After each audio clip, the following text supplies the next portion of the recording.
Hello বন্ধুরা, কেমন আছো? আশা করি ভালো আছো। আমিও ভালো আছি। আজকে আমি কি কি রান্না করেছি তোমাদের দেখাবো। আমার এই ছোট্ট মিনি ব্লগটা তোমরা দেখতে থাকো।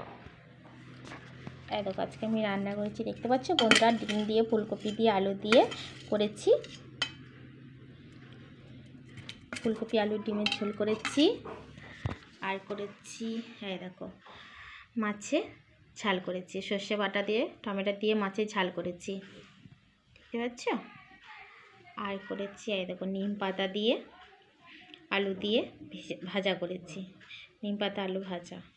ও নিম পাতাগুলো কাঁচা কাঁচা আছে না, ভালো করে ভাজিনি, হালকা হালকা ভেজেছি। এই হালকা হালকা ভাজা নিম পাতাটা খেতে খুব ভালো লাগে, খুব টেস্ট লাগে ভাতের সাথে, মানে শুধু ভাত খাওয়া যাবে, তাই বেশি ভাজি না, হালকা হালকাই ভাজি।